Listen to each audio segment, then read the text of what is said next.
Assalamualaikum warahmatullahi wabarakatuh. Pertama-tama marilah kita panjatkan puji dan syukur kehadirat Allah Subhanahu wa taala sehingga kita saat ini sehat walafiat menjalani kelas hari ini. Tak lupa salawat dan salam kita haturkan kepada junjungan Nabi besar Muhammad SAW yang telah membawa kita ke zaman yang terang benderang. Baiklah, saya perwakilan dari kelompok 4 akan menyampaikan bahwasannya kelompok 4 memiliki materi tentang haji dan umroh. Saya selaku moderator akan memperkenalkan kelompok saya, anggota saya, yaitu ada Aftina Salsabila NPM 21310004. Lalu saya Putri Zahra Kurnia 21310006 dan ada Niwayan Amelia Putri 21310012. Itu NPM-nya. Baik, langsung saja untuk materi pertama akan disampaikan oleh Niwayan dan materi kedua akan disampaikan oleh Putri Zahra Kurnia, lalu materi ketiga akan disampaikan oleh Aftina Salsabila. Sekian pembukaan dari saya akhiri. Wassalamualaikum warahmatullahi wabarakatuh. Baik, pada slide yang pertama yaitu peta konsep. 1.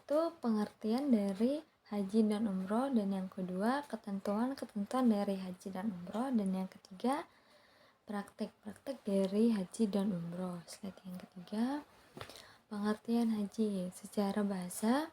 Dari bahasa Arab, haja yahuju hazan yang berarti kunjungan.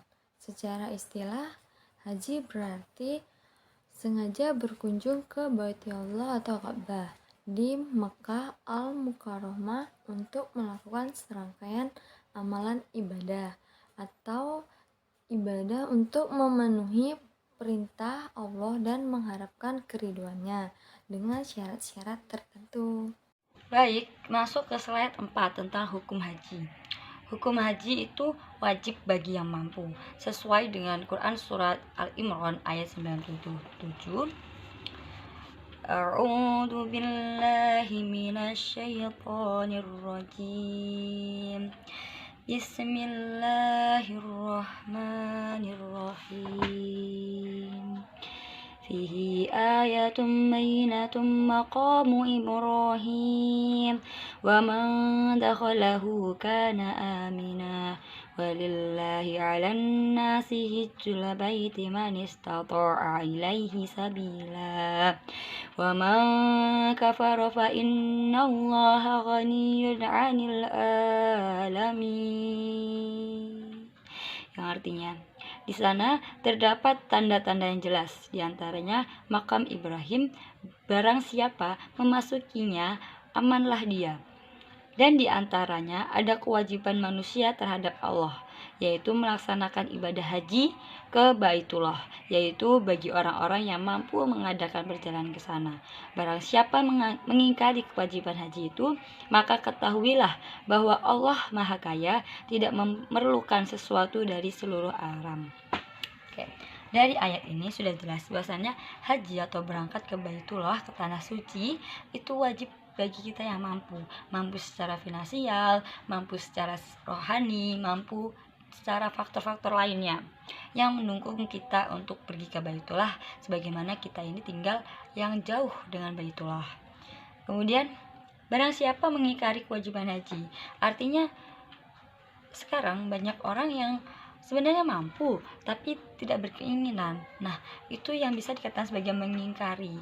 Karena itu dilarang kita apabila suatu hari nanti kita memiliki pekerjaan, kita diberi rezeki oleh Allah, untuk menghindari yang namanya mengingkari kewajiban ini, sebaiknya kita sisihkan rezeki kita, lebih utamakan rezeki kita agar kita dapat atau mampu melaksanakan haji ke Baitullah. Oke, sekarang slide 5 yaitu syarat-syarat haji. Yang pertama ada Islam, 2 dewasa, 3 berakal sehat, 4 merdeka, 5 mampu. Oke, Islam.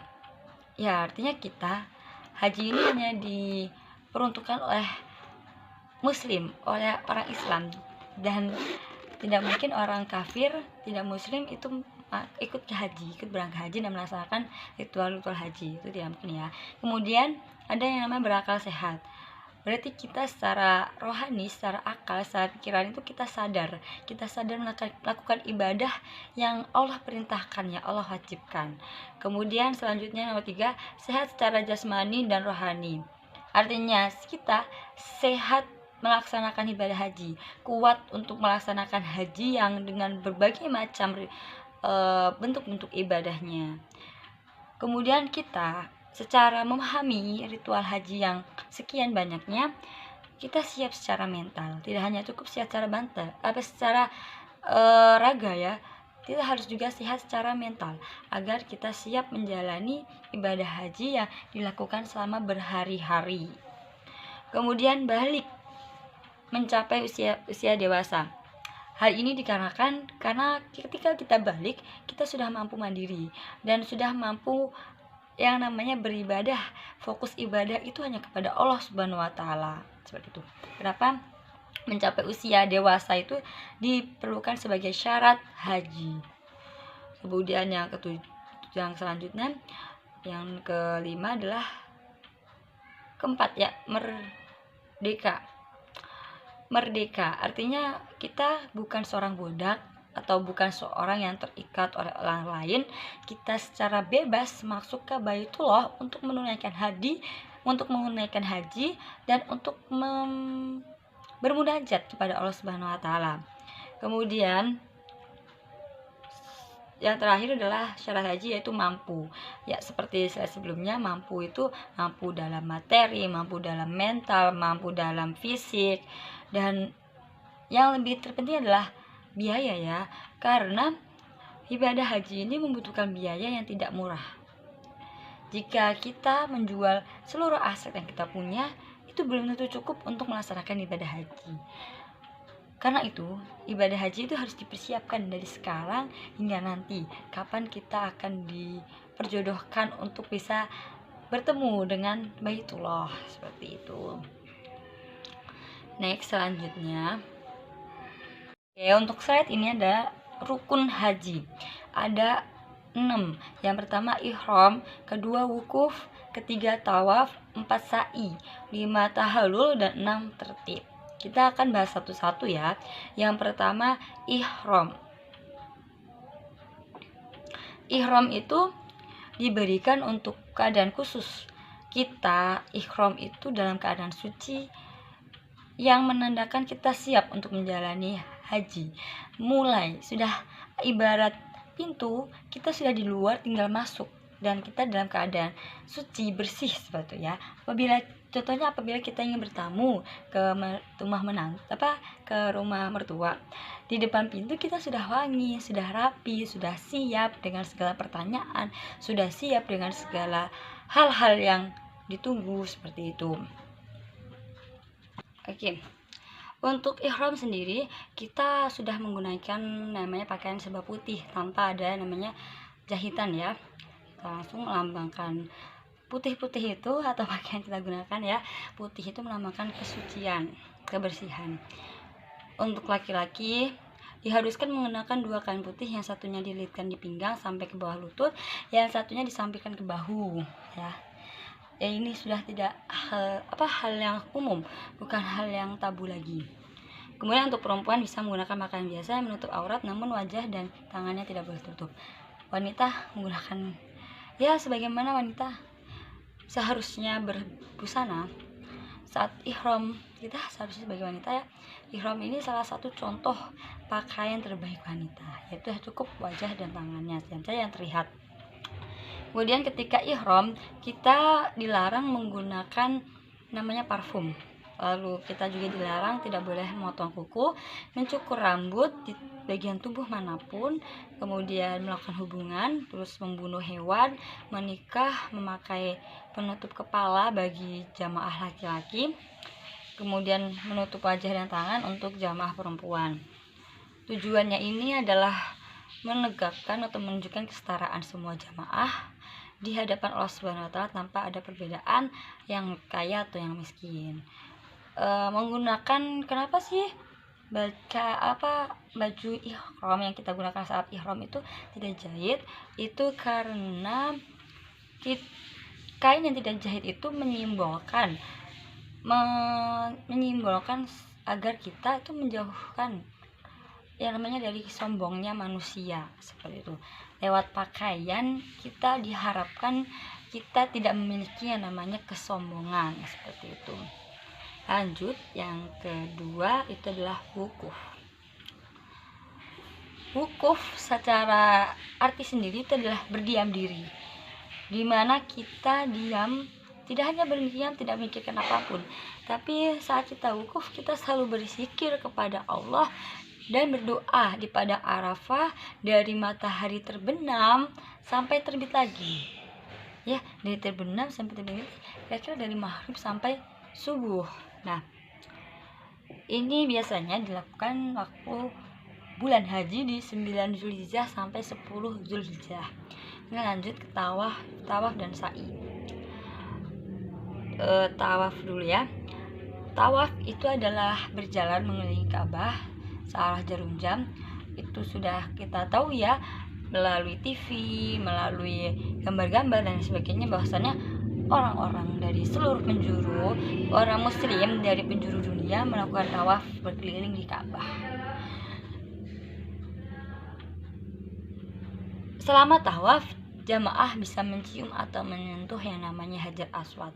Hajar Aswad sendiri ini langsung diturunkan dari surga kepada Nabi Ibrahim alaihissalam dan diletakkan di bagian Ka'bah. Apabila banyaknya jamaah sehingga kita tidak bisa mencium atau menyentuh Hajar Aswad, jamaah cukup menunjuk batu dengan tangan mereka. Artinya kita tunjuk saja seperti seolah-olah yang menunjuk, seperti itu. Itu sudah dianggap bahwasanya kita sudah memegang si tadi Hajar Aswad yang sangat mulia. Selama tawaf ada larangan-larangan yang tidak diperbolehkan, yaitu makan, minum. Namun diperbolehkan apabila terjadi yang namanya akibat tidak makan dan minum dan ramainya orang itu membuat kita menjadi tidak sehat, kita diperbolehkan. Kemudian untuk laki-laki dianjurkan untuk memutari Ka'bah pada 3 sirkuit awal dengan langkah yang cepat, sisanya bisa berjalan dengan santai. Ini kan dalam lingkaran Ka'bah, lingkaran itu ada ini ya, ada sebuah alur. Nah, kita dianjurkan bagi laki-laki ya, itu di tiganya. Pertama, tiga deket awal dari Ka'bah, 3. Terusnya habis itu dia pindah lagi ke belakang, itu dengan santai. Mereka pertama dekat dengan Ka'bah 3 putaran ya, itu lebih cepat. Kemudian apabila sudah 3 kali, dia bisa mundur dengan langkah yang lebih kecil. Dan sedangkan sa'i itu adalah ini ya, lari-lari kecil dari sa'i ini adalah kita berjalan dari Bukit Safa ke Bukit Mawar dan sebaliknya sebanyak 7 kali dan berakhir di Bukit Marwah. Kemudian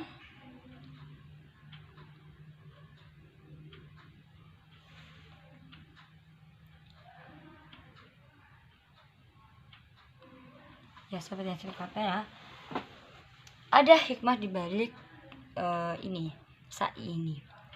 Kenapa kita dianjurkan untuk sa'i? Karena kita waktu Nabi Ibrahim memiliki istri yang muda ya, istri kedua itu ya, istri itu sedang hamil, dan kemudian istri Ibrahim itu yang sedang hamil dibawa ke suatu pegurunan, dan di gurun itu ditinggalkan, dan itu adalah perintah Allah Subhanahu wa taala.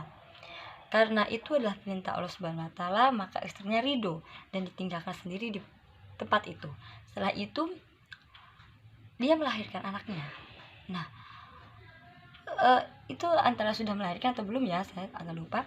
Setelah itu tak lama kemudian bayinya menangis minta minum, karena istrinya belum bisa menyusui ya, dia cari dari bukit, dari Safa lari lagi ke Marwah, kemudian lari lagi berharap ada dia melihat rombongan pedagang sehingga dia bisa meminta minum. Selama dia naik turun gunung ya selama 7 kali. Setelah itu ternyata dari anaknya tadi itu menghasilkan mata air.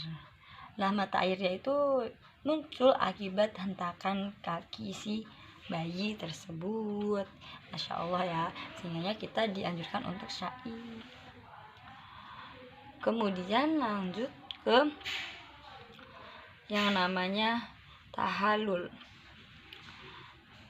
Setelah selesai syai, lanjut tahallul itu artinya mencukur atau merapikan rambut bagi laki-laki. Sedangkan untuk jamaah hanya perlu memotong rambut sedikit, ya sudah. Selesai melakukan tahallul, semua larangan dalam haji boleh dilakukan. Artinya kita, dan ini sudah terjadi pada tanggal 10 Zulhijjah. Kemudian kita lakukan lontar jumroh. Dengan itu sebuah ritual melemparkan batu kerikil pada jumroh. Lontar jumroh ini mengingatkan bahwasannya jamaah haji, iblis akan selalu berusaha menghalangi orang-orang beriman ingin melakukan kebaikan. Karena itu kita lontari ya, agar iblis itu pergi dari kita. Itu. Kemudian lanjut ayat 7 yaitu wajib haji. Yaitu pertama, berihram dari mikot. Artinya kita sudah melakukan ihram itu dari sebuah daerah mikot. Mikot itu artinya awal atau daerah awal masuknya Baitullah. Dari situ kita sudah mulai berihram. Tidak boleh kita telah melewati mikot dan kita ternyata tidak melakukan ihram, itu tidak boleh.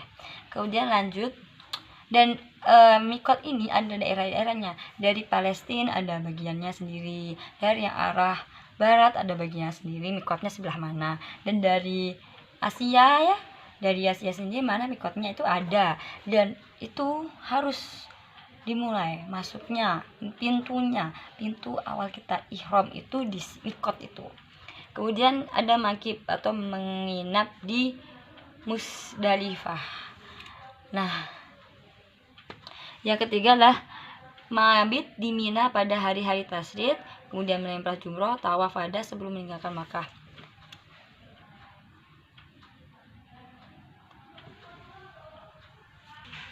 Nah, menurut mazhab Maliki, mabit itu yang di Mina atau Musdalifah, kita singgah di sana, tidur bersama, kita istilahnya bersinggah di Baitullah untuk merasakan tidak lagi tidur ya, tidurnya itu kita lesehan, tidak ada kasur, tidak ada penutup tubuh atau atap-atap ya, menghindari panas dan lain sebagainya, itu tidak ada. Ini hikmahnya adalah kita ingat dahulu bahasanya istirahat itu tidak perlu yang mewah-mewah ya, cukup dengan tinggal di situ merasakan bahwasannya ada Allah yang memberikan keterangan dalam istirahat, ada Allah yang memberikan badan ini energi untuk melanjutkan aktivitas selanjutnya. Selanjutnya di sana kita bisa melempar jumroh, lalu dan disitulah ya, di Musdalifah itu kita nanti akan melaksanakan tahallul atau mencukur rambut, kemudian kita melempar jumroh juga di Musdalifah. Kemudian setelah itu kita membayar fidyah apabila kita melakukan kesalahan-kesalahan dalam melaksanakan ritual haji seperti itu. Cukup sekian dari saya. Untuk slide selanjutnya akan disampaikan oleh rekan saya.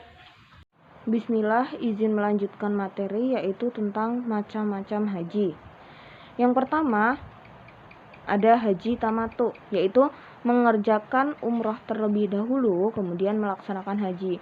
Jadi kita mengerjakan umroh terlebih dahulu, kemudian setelah mengerjakan umroh baru kita melaksanakan haji. Kemudian yang kedua yaitu ada haji ifrad, yaitu mengerjakan haji terlebih dahulu kemudian melaksanakan umroh. Jadi yang ini kebalikannya antara haji tamatu gitu. Kemudian yang ketiga haji ikran, yaitu mengerjakan haji dan umroh secara bersama-sama. Kemudian pengertian umroh. Umroh adalah berziarah atau berkunjung ke Baitullah atau Ka'bah untuk melaksanakan rangkaian amalan ibadah demi mengharap ridho dari Allah Subhanahu wa taala. Bagaimana dengan hukumnya? Hukumnya wajib bagi yang mampu. Perbedaan haji dan umroh, yaitu terdapat beberapa perbedaan antara haji dan umroh. Terkait rukun kedua ibadah tersebut, rukun haji adalah niat ihram, wukuf di Arafah, sa'i, dan memotong rambut. Sementara dalam umroh tidak ada rukun wukuf di Arafah. 4 rukun lain sama, yaitu niat ihram, tawaf, sa'i, dan memotong rambut. Bagaimana dengan waktu pelaksanaannya, yaitu waktu pelaksanaan haji hanya di bulan Zulhijjah. Sedangkan waktu pelaksanaan umroh itu setiap waktu. Baik, terima kasih. Saya kembalikan ke moderator. Baik, di sini saya akan menyampaikan sebuah kesimpulan dari materi kelompok kami. Jadi kesimpulannya adalah ibadah haji adalah salah satu dari rukun Islam yang kelima dan diwajib dilaksanakan oleh setiap muslim mukallaf, balik dan berakal merdeka dan mempunyai kesanggupan secara haji. Sejarah haji adalah jalan Islam bermula dari ribuan tahun yang lalu. Ka'bah dibangun oleh Ismail dan Ibrahim alaihissalam hingga mencapai 7 hasta. Lalu Jibril memberikan petunjuk di mana posisi Hajar Aswad diletakkan. Setelah Hajar Aswad diletakkan dengan benar, Ibrahim pun melanjutkan pembangunan tersebut dengan membuat 2 pintu Ka'bah, yang mana pintu pertama menghadap ke timur dan pintu kedua menghadap ke barat. Waktu demi waktu telah dilalui oleh Ismail alaihissalam dan Ibrahim alaihissalam dalam membangun Ka'bah. Pada tahun 10 Hijriah, semenanjung Arabia telah dipersatukan di bawah kekuasaan Nabi Muhammad SAW yang berpusat di Madinah, dan seluruh pendudukannya telah masuk Islam atau memeluk Islam. Maka pada bulan Syawal, Rasulullah mengumumkan bahwa beliau sendiri akan memimpin ibadah haji tahun itu. Sebab mereka berkesempatan mendampingi Rasulullah dan menyaksikan setiap langkah beliau dalam melakukan manasik tata cara haji. Setiap insan yang beriman pun ingin menyempurnakan rukun Islam yang kelima apabila sudah memiliki kemampuan harta dan jiwa, juga fisiknya. Hikmah haji dapat ditinjau dari berbagai aspek, yaitu haji ditinjau dari aspek psikologi, dari aspek politik, kemudian aspek historiologi sosialisasi, dan aspek histrosi. Kemudian haji juga bisa dilihat dari aspek ekonominya. Sekian dari saya.